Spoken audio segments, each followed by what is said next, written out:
Hi guys, I am Karishma. Welcome back to my YouTube channel. कैसे हो आप लोग? आई होप आप लोग सब बहुत अच्छे होंगे। और आपकी प्रिपरेशन कैसी चल रही है मुझे कमेंट सेक्शन में ज़रूर बताना आप लोग।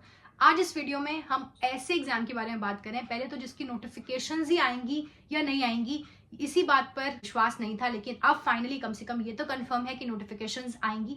और वो कब आएंगी मैं आपको आगे वीडियो में बताऊंगी। लेकिन एक ऐसा एग्जामिनेशन जो सिर्फ कहने को क्लरिकल एग्जामिनेशन है, बट अगर आप उसकी सैलरी देखते हो, उसकी वर्किंग प्रोफाइल देखते हो, वर्किंग कल्चर देखते हो, और सिर्फ 5 डेज अ वीक जब आप देखते हो कि वर्किंग है और सीधा आपको आरबीआई में काम करने का मौका मिलता है और कुछ ही सालों में आप grade A and then grade B और उसके बाद तो लाइफ कितनी ब्यूटीफुल होती है ये आप सब जानते ही हैं। तो इस एग्जामिनेशन के बारे में, आरबीआई असिस्टेंट के बारे में हम बात करेंगे। ये सब चीजें सुन के आपको मोटिवेशन तो बहुत मिली होगी, लेकिन इस एग्जामिनेशन को क्वालिफाई करना इतना इजी भी नहीं है, क्योंकि ये एग्जामिनेशन बहुत ही कॉम्पिटिटिव एग्जाम है। आप अगर इसके प्रीवियस ईयर के कट ऑफ देखेंगे तो आपको पता चलेगा कि कितनी हाई कट ऑफ जाती है। तो आप बिल्कुल भी टाइम वेस्ट करना अफोर्ड नहीं कर सकते, आपको अभी से प्रिपरेशन करनी शुरू करनी होगी। तो उसके लिए आपको क्या करना है, उसके लिए सबसे बेस्ट तरीका है मॉक टेस्ट। तो एक मॉक टेस्ट का लिंक मैंने आपको डिस्क्रिप्शन में प्रोवाइड किया है, जाकर पहले खुद को टेस्ट करिए और उसके बाद जो जो चीजें मैं आपको बता रही हूँ उसके बाद आप अपनी प्रेपरेशन में वो सब चीजें इन्वॉल्व करना, क्योंकि इस एग्जामिनेशन में आपकी concept clarity as well as आपकी स्पीड दोनों ही टेस्ट होती है। एक भी ऐसी चीज नहीं है जो आप इस एग्जामिनेशन में छोड़ना अफोर्ड कर सकते हो।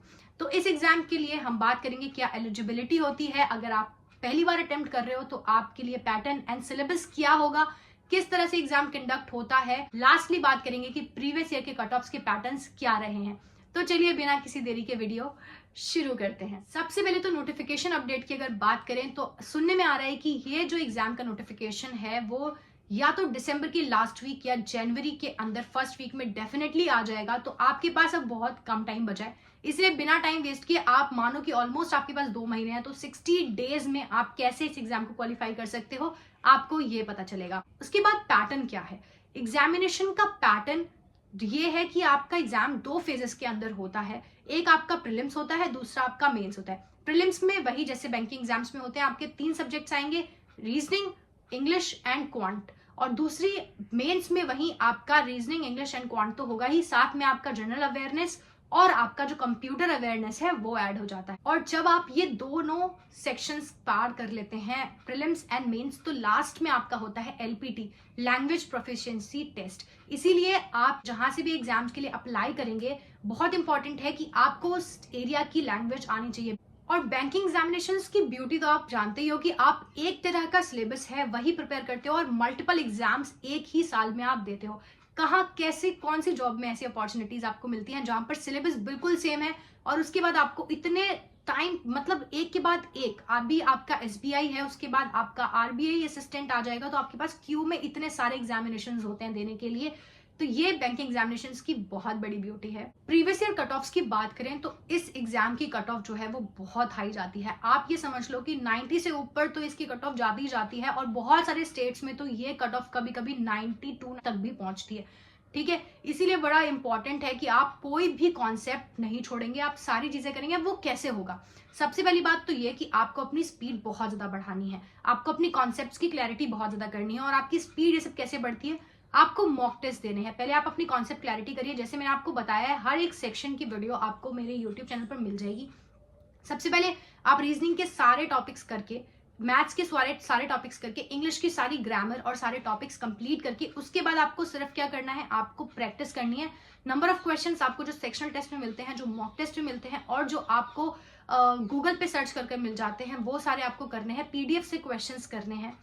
ठीक है, एक मॉक टेस्ट का लिंक मैंने आपको डिस्क्रिप्शन में प्रोवाइड किया है, पहले वो मॉक टेस्ट आप लोग दीजिए। बड़ी सिंपल लैंग्वेज में आपको बताती हूँ कि आपको कैसे करना है। सबसे पहले अगर आप बिल्कुल ही नए हैं तो आप पहले एक टॉपिक चूज करेंगे, फिर आप वो टॉपिक कंप्लीट करिए। वो टॉपिक आप यूट्यूब से कंप्लीट कर लीजिए, आपको कुछ नहीं करना है, आपको यूट्यूब पे बस वो टॉपिक टाइप करना है, बहुत सारे वीडियोस आएंगे, आप उन वीडियोस को देखिए। पहले अपना वो टॉपिक कंप्लीट करिए, धीरे धीरे करके आप जब अपना सिलेबस कंप्लीट कर लेंगे उसके बाद आपको सिर्फ और सिर्फ मॉक टेस्ट ही लगाने हैं। बाकी बीच में हफ्ते में या महीने में आप, क्योंकि वो कॉन्सेप्ट भूल ना जाए इसलिए आपको वो कॉन्सेप्ट रिवाइज भी करने हैं साथ साथ। एग्जाम का जो लेवल होता है ना, वो बिल्कुल ऐसा होता है कि आप 100 आउट ऑफ 100 क्वेश्चंस भी अटेम्प्ट कर सकते हो, लोग करते हैं।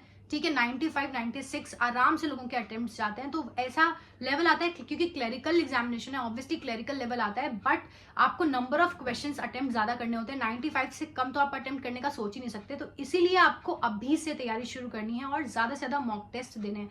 जब आपका एक बार सिलेबस कंप्लीट हो जाएगा, सिर्फ मॉक टेस्ट ही है जो आपको वो जो अटेम्प्ट्स हैं आपके, जो अभी आप अटेम्प्ट करोगे, आपके 70-80 अटेम्प्ट्स जाएंगे, उन अटेम्प्ट्स को बढ़ाकर 95 प्लस कैसे करना है, वो एक तरीका है जो सिर्फ आपको मॉक टेस्ट से मिलेगा। जब भी आप प्रैक्टिस कर रहे हैं, टाइमर के साथ प्रैक्टिस करो। जब भी आप प्रैक्टिस कर रहे हो, ज्यादा से ज्यादा कोशिश करो कि आप सेक्शनल टेस्ट और क्विजेस दो और मॉक टेस्ट पर रिलाई करो।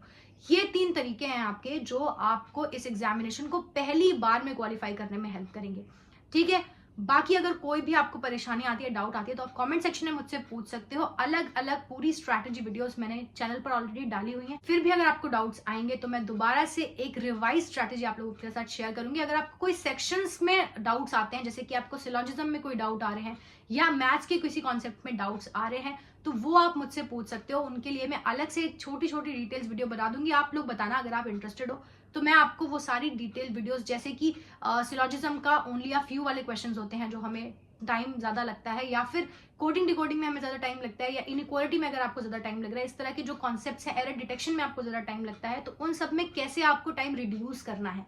अगर आरसीज में आपको ज्यादा टाइम लग रहा है तो उसमें कैसे टाइम रिड्यूस करना है, उसके लिए मैं अलग अलग वीडियोस बना दूंगी। अगर आप इंटरेस्टेड हो तो आप मुझे बता सकते हो।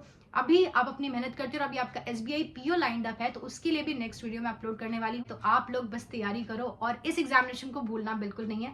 चलो, मैं आपको मिलूंगी अदर इन्फॉर्मेटिव वीडियोस में। टिल देन ध्यान रखो अपना, ठीक है, और सब्सक्राइब नहीं किया है तो सब्सक्राइब कर लो। चलो, बाय बाय।